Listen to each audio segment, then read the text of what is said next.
to the show where we share the stories of the many who intersect with our healthcare system but are rarely heard from. My name is Kevin Poe, founder and editor of Kevin MD. Today on the show, we have Edna Wong McKinstry. She is an internal medicine physician, and she wrote the Kevin MD article, How to Find Joy in Prison. Edna, welcome to the show. Well, thank you, Kevin, for allowing me to participate in your podcast. So we'll get into your article in a little bit. But first off, can you share your story and your journey to where you are today? I did the non-traditional route. I actually I worked for a little bit in the veterinary field before deciding I wanted to go to medical school.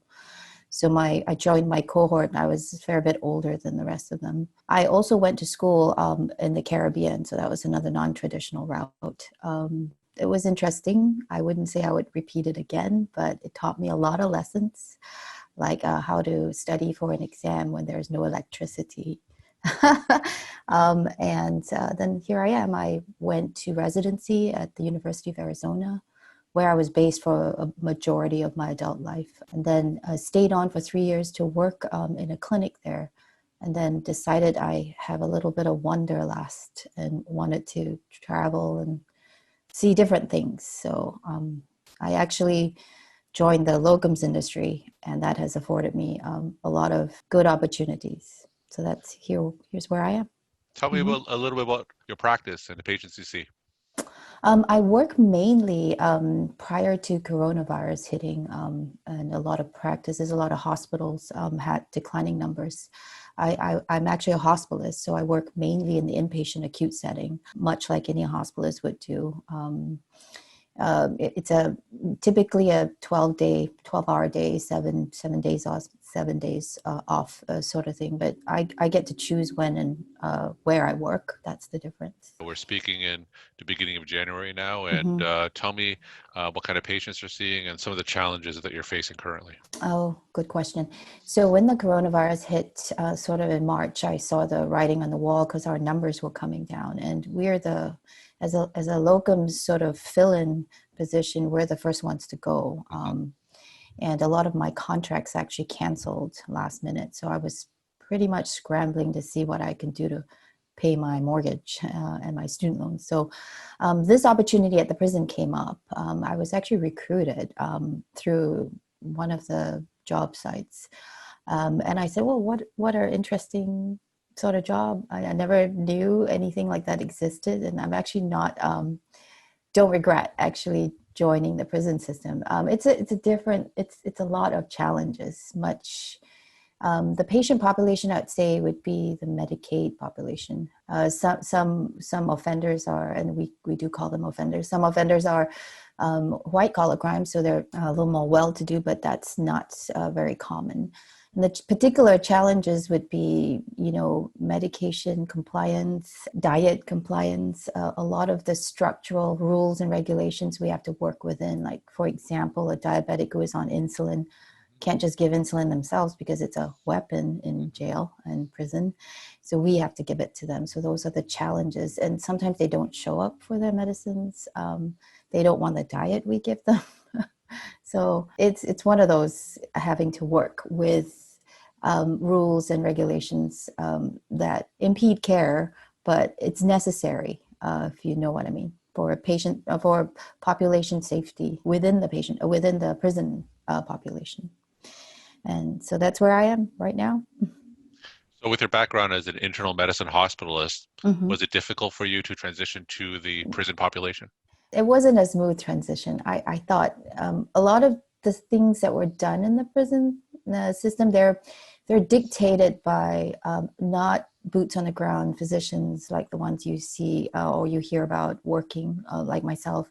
They're dictated at the state level because a lot of it has to do with funding and money and all of that stuff. So there were a lot of protocols, not dissimilar to the hospitals, protocols that sometimes make sense and doesn't make sense, but there's not much you can do about it.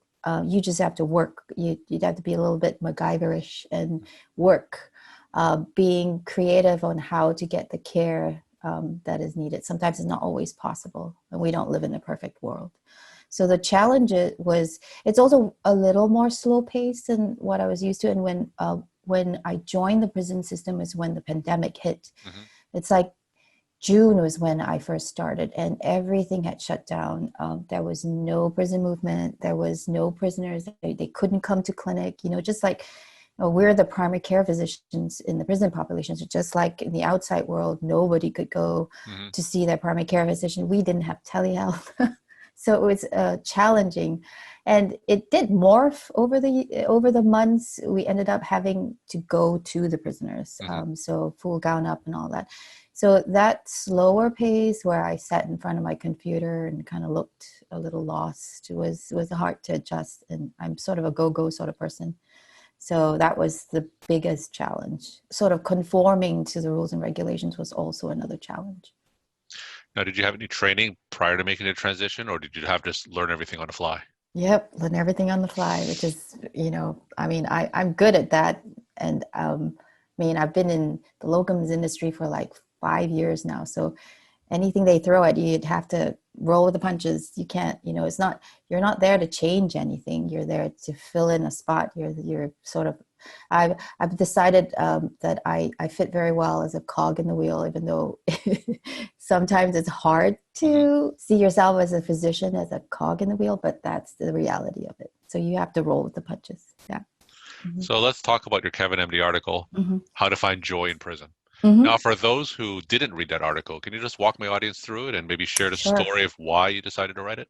Sure. It's a funny thing. I was actually answering to an ad for Good RX as a medical writer. Mm-hmm. And I have an English background. I was in the arts before I joined medicine, and I'd always written poetry, creative writing. But then medical school had happened, and I lost all of that quite sadly. And I was trying to regain this purpose, marrying the science and the arts in my background. So I was looking actually for different avenues of creativity, and I chanced upon this Good RX advertisement, and I'm pretty sure 500 million people answered to this ad. Needless to say, I wasn't chosen, but I'm like, what am I going to do with this article? It's kind of okay. It's kind of interesting. So part of the article was educate us about aspirin, and I didn't tell you about my time in Texas. I was actually a faculty teaching internal medicine residents there. I'd done a lot of newspaper, sort of teach the lay people kind of articles. So Mm-hmm. I did that article for that. And then the second part of the requirement was write an article. That there was a lot of, at that time, physician burnout, COVID Mm-hmm. and all that. So they were wanting to write like a pep sort of article, and how do I motivate people? And so this prison thing came into my brain. I said, it's kind of like prison lockdown is. Mm-hmm. It's a little different, but it's sort of similar. So I wrote this article basically to answer that ad about how there is a life, and you can make a life even though you're imprisoned, in metaphorically or physically. So that's how that article came into being. I really felt like a prisoner. The isolation was very real. So I can understand somewhat what the inmates were going through. Sure. Mm-hmm. And when you wrote the article, what kind of response did you get?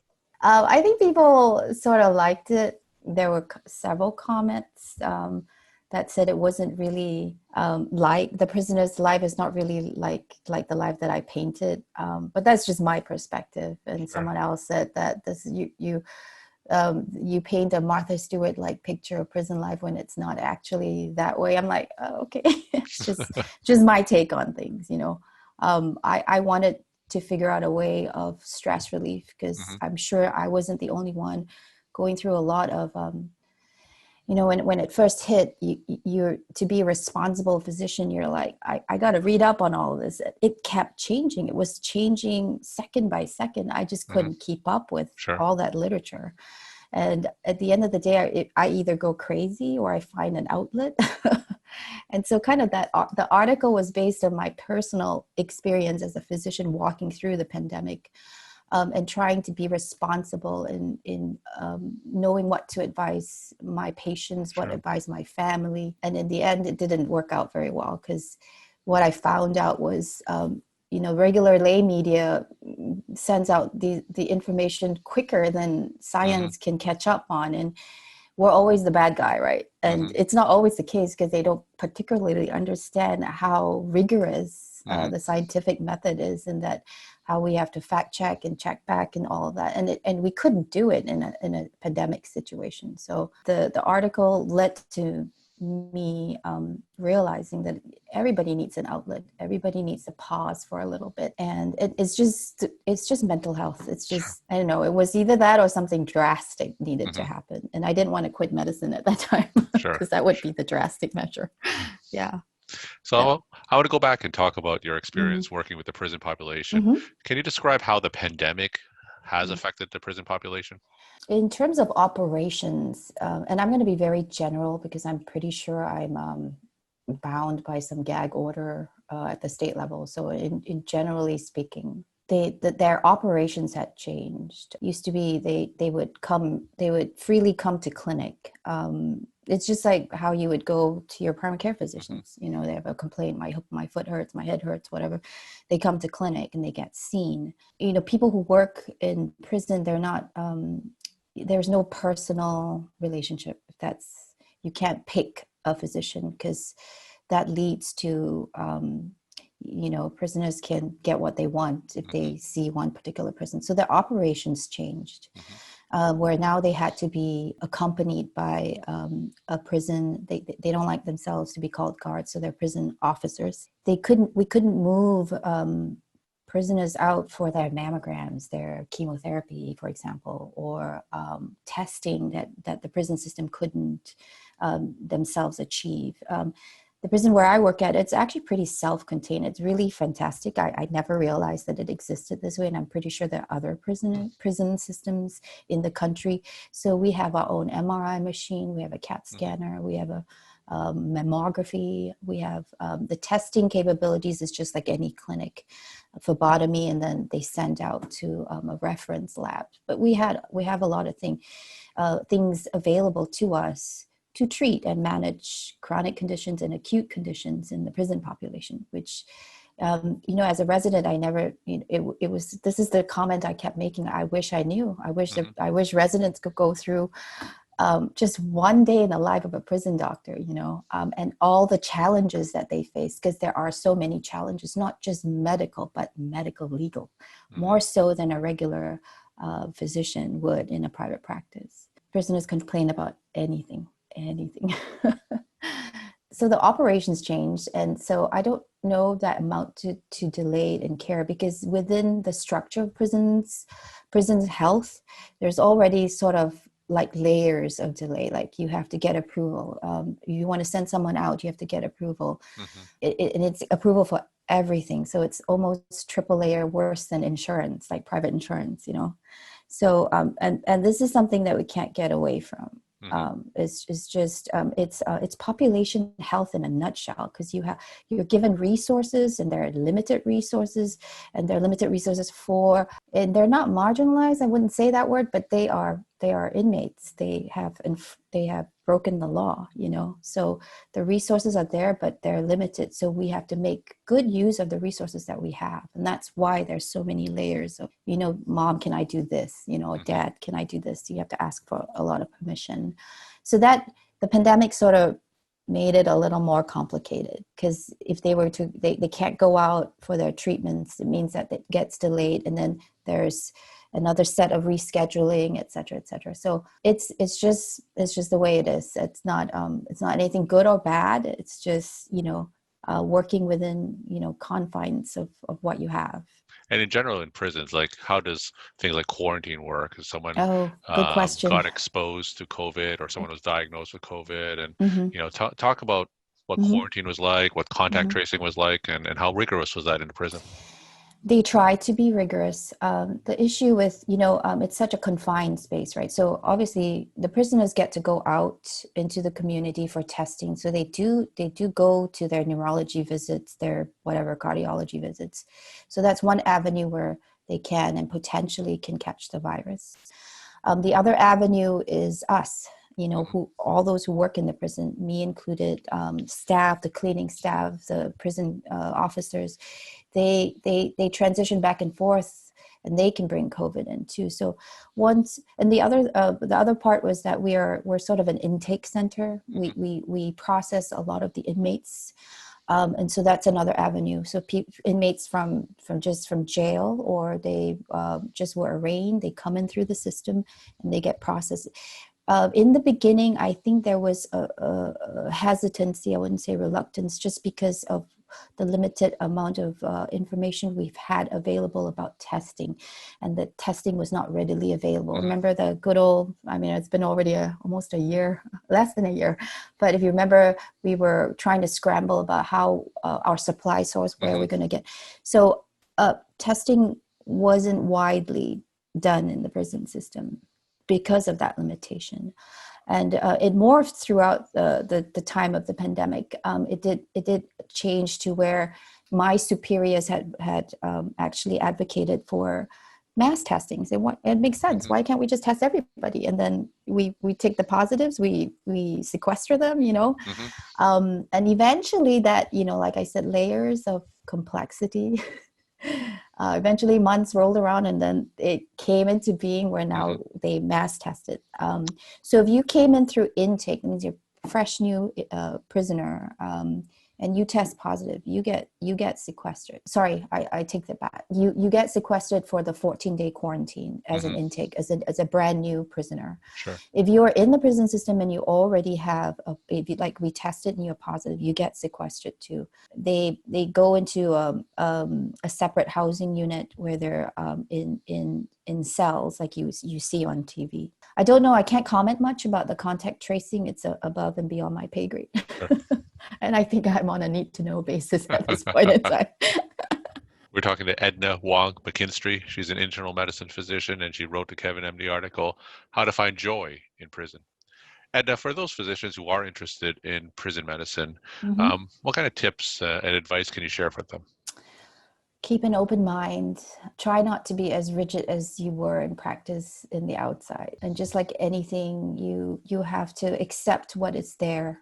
Change what you can, and know that change doesn't happen overnight. And if you really want to make a commitment, don't do it like me and join like a locums where you have no voice whatsoever. Be a full-time person, and you can change it from within slowly.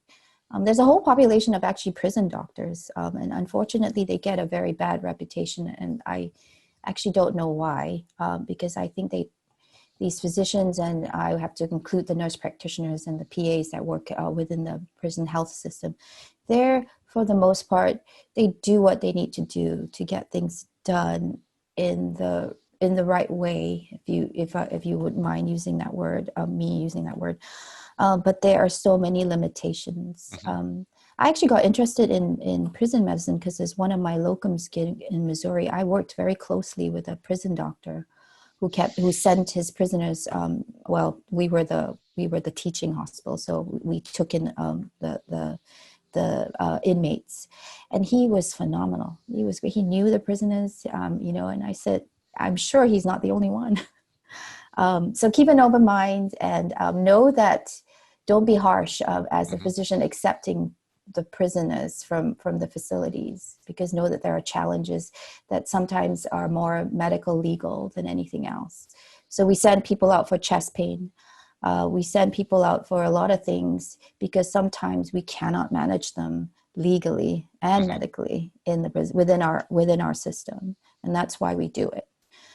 If something were to happen, it's going to be an ACLU case, and you can imagine down the road what it is. So, sure. Yeah. And my final question, what's your take-home message you want to leave with the Kevin MD audience? Find an outlet. I think that was the important message I learned throughout this whole pandemic, was to find an outlet. And I forget, I think we forget our little past selves, and that we need to rediscover. I rediscovered my creativity. I used to, I hate baking. Baking was too much. It was just like, I rather cook, because cooking, you can put stuff in and you can make it right. But baking, if you mess up, you mess up. You got to throw the batch away. But but if you find an outlet, you can still be creative, and your mind can accept a lot of stuff that's around you, a lot of things that's happening. I mean, it seems simplistic, but it worked for me. Just find an outlet. Yeah. Edna, thank you so Yeah. much for sharing your time and insight, and thanks again for being on the Yes. show. Thank you.